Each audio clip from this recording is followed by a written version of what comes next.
sou Viviane Cesarino e este é o Memórias do Poder Legislativo. Você já reparou que a gente deu uma fugidinha, saiu do estúdio da Assembleia, mas isso por uma boa causa, viu? Nós pegamos a estrada rumo a Campinas e viemos parar na sala de visitas de um dos homens mais importantes da história dessa cidade. Francisco Amaral, Chico Amaral, já foi deputado estadual, 6 vezes deputado federal, 2 vezes prefeito de Campinas e é uma lenda, considerado uma lenda do velho MDB. Muito obrigada por abrir a casa do senhor para a gente aqui no Memórias. A casa é sua. Muito obrigada.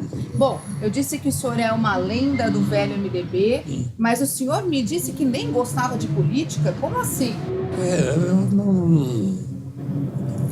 Depois de uma frustrada disputa municipal de vereantes, em 1950, eu perdi a eleição, eu me afastei completamente de qualquer cogitação política, fui ser advogado, e como advogado que eu acabei aparecendo, porque fui advogado dos ferroviários da Companhia Paulista, sob a liderança do Ari Norman, um jundiaense que presidia o sindicato e fez as memoráveis greves que levaram o Carvalho Pinto a encampar a Companhia Paulista e ela se tornar do Estado de São Paulo. Essa é a minha origem, como surgir aos olhos da expectativa geral.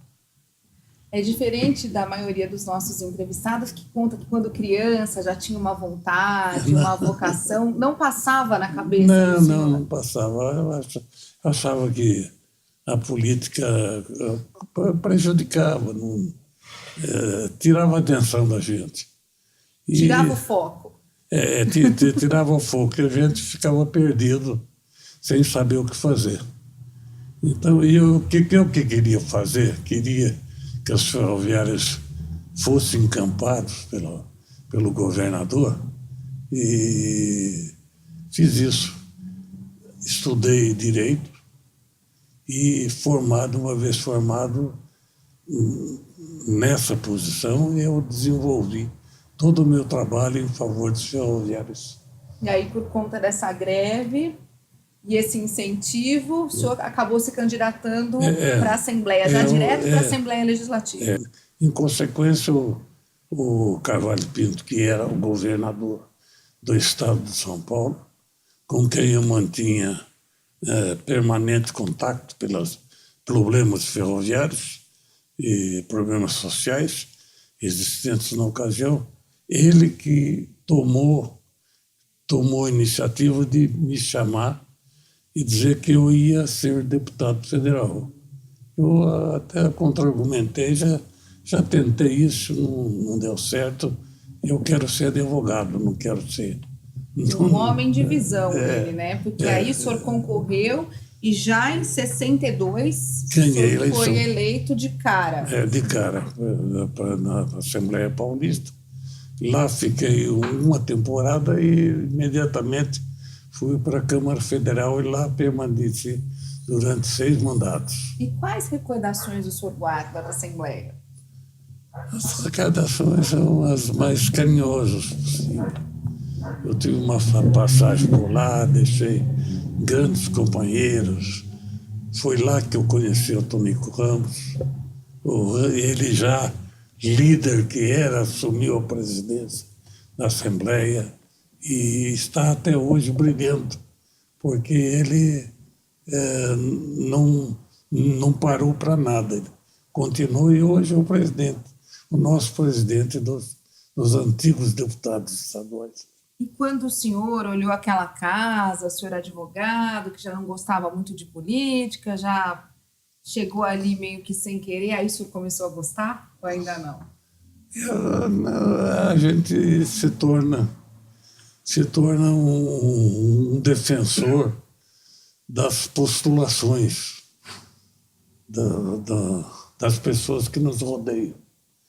E eu, então, fiz isso, procurei ser um bom deputado, firmei na minha capacidade de produzir projetos e de falar às massas e despertá-las para a realidade brasileira, para que nós tivéssemos, como consequência, dias melhores, porque, evidentemente, naquele tempo, o salário mínimo era uma tragédia.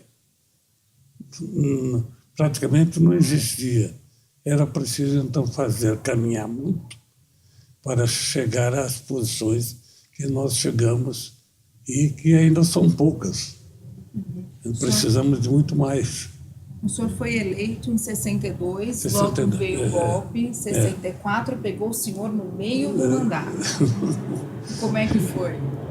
Daí, então, era governo de Adhemar de Barros, nós éramos oposição a Adhemar de Barros. Eu sempre na oposição. O senhor passou a vida na oposição? Sempre, sempre. Nunca me dei bem. Na situação? Não, nunca. E o senhor se orgulha disso? Ela não seduzia. Confesso que não era sedução nenhuma para um homem que tinha a responsabilidade de ser sério, de ser responsável e de querer servir a sua pátria. E o senhor se orgulha de ter feito parte da oposição a vida toda? Graças a Deus. Aí eu deitei e rolei. Conta pra gente. Deitei e rolei. Veio o golpe, e o senhor era oposição, o senhor já usava ali a tribuna para colocar a boca no trombone? Muitas vezes. Eu fazia oposição, eu ficava horas e horas para impedir a passagem de orçamento, eu ficava horas e horas na tribuna lendo a lista telefônica. Deitando e rolando. Enrolando. E o governo não conseguia aprovar o orçamento. Mas, no final, evidente que aprovou. Éramos poucos contra muitos. E os muitos prevalecem. Mas faziam barulho? Barulho. E tornavam-se as pedras no caminho que eles tinham percorrido. Foi um aprendizado? Foi a passagem foi um aprendizado aí, longo, cumprido na oposição, que ainda não terminou até hoje. Até hoje sou oposição. Quero a queda da Vilma. Quero a queda da Vilma. Essa passagem do senhor pela Assembleia foram 4 anos e depois o senhor já foi para Brasília e lá o senhor... Lá assumi posições maiores, encontrei grandes figuras da política brasileira, grandes homens do maior destaque possível da política, da atualidade de então. Eu me coloquei ao lado deles e, junto deles, fizemos a posição que pudemos fazer para também azucrinar e avançar no direito das populações, porque o governo normalmente tem os seus próprios interesses e esses interesses, na verdade, se antepõem seriamente às arremetidas daqueles que sonham, daqueles que querem mais e não satisfazem com migalhas que sobram das mesas que existem por aí. Essas migalhas de democracia. E eu queria saber o que o senhor levou da Assembleia para Brasília. Eu levei muito. O meu passado na Assembleia foi nervoso, foi atuante. Levei isso como obrigação paulista a cumprir em Brasília. E a cumprir com absoluto certeza, porque lá me filiei aos políticos que queriam uma pátria nova, queriam direitos que ficam por fazer por parte do governo federal e precisa ter gente de perna firme, de braço duro, para poder caminhar e ir para frente. E lá eu tive grandes figuras. Fui colega de montes de figuras humanas, as mais projetadas do país, pela luta que fizeram contra o governo federal. Quando o senhor olha assim para trás e o senhor pensa que era uma época, eram anos de chumbo, o senhor estava no parlamento, cheio desses amigos tão corajosos quanto... O que o senhor pensa assim? Éramos todos jovens e não medíamos a responsabilidade? Ou tinha aqui alguma coisa a ser feita e a gente encarou? O vigor da juventude,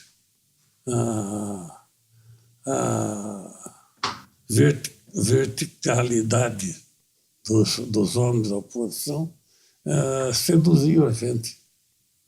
Eu fui seduzido por tudo isso. O senhor foi seduzido pela política, no fim. A política me levou a fazer coisas que eu não fazia normalmente. Eu só ia no tribunal, defendia quem tinha defesa a fazer e só. Então eu ampliei meu horizonte, fui mais brasileiro do que era, e lá se coloquei entre as figuras maiores da ocasião, que fizeram o Brasil aparecer perante o mundo. O senhor não acha que tem muito também desse advogado que, em vez de representar um cliente ou uma pessoa, representa, de repente, Exato. a população toda? A coletividade. A coletividade. Tem um pouco disso também, não tem? Tem muito disso, tem muito, não pouco, muito. É muito bom saber que você está lutando por uma causa certa. Está lutando pelo objetivo dos pequenos, que querem alcançar os maiores, querem passar pelos maiores até, se possível, mas que se contentam em se igualar aos detentores do poder. Nessa passagem do senhor pela Câmara dos Deputados, o senhor fez uma lei muito importante, que o senhor com certeza é sempre lembrado por ela, que é a lei do FGTS. Que é a lei que permite que a gente use o Fundo de Garantia por Tempo de Serviço para compra o dinheiro do Fundo de Garantia, porque o Fundo de Garantia foi criado em 1966 pelo ministro Passarinho da Arena. E essa lei remetia todo o dinheiro que ela ensejava para um fundo de garantia, mas garantia do governo, garantia de mais ninguém. Era o dinheiro que o governo arrecadava para ter uma grande caixa para gastar à vontade. E então ninguém podia mexer. Era só contribuir. E não usufruir. Nada. Eu tornei esse dinheiro que era do trabalhador, que é do trabalhador, ele continuasse em poder do governo. Porém, quando surgisse a possibilidade de compra da casa própria, essa lei permitia usar os recursos do empregado, na ocasião garantidos pelo fundo, reverter-se em favor da compra da casa própria. E foi realmente a maior de todas quase poucas pessoas sabem, quase pouquíssimas pessoas sabem disso. Que o senhor foi o autor dessa lei. Pouquíssimas pessoas. Nunca ninguém me disse que usou a lei que eu fiz, mas foi feita por mim.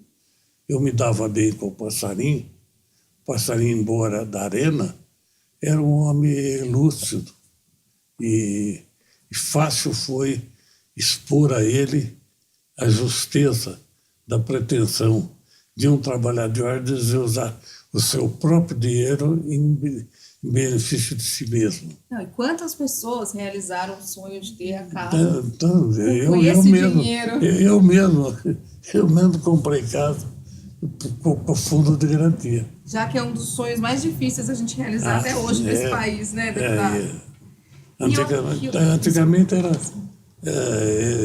esse dinheiro e outros dinheiros, o governo usava para alguns elementos aqui e acolá que tinham acesso ao presidente da República e ele liberava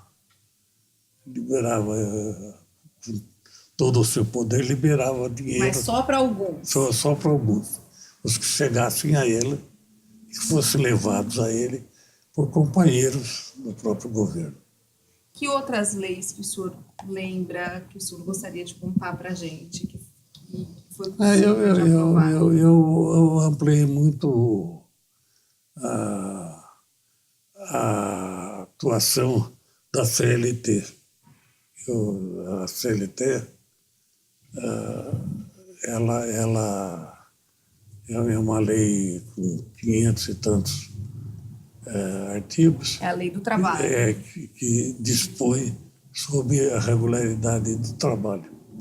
Então, as coisas que me pareceram pouco eficientes ou pouco ligadas ao próprio trabalhador, eu procurei alterar e alterei muitos dos dispositivos dessa CLT. Na questão de greve também, deputado, mais a questão de direitos do trabalhador? Não, direitos dos trabalhadores. As greves, o governo nunca quis nada. A greve nunca deu possibilidade de se pensar nisso. Então, teria que se contentar com o miúdo, já que o graúdo não vinha. Então, era uma questão mesmo de direitos que faltavam. O senhor falou do salário mínimo no começo? Que falei. O salário mínimo era uma tragédia, era horroroso. Jeito...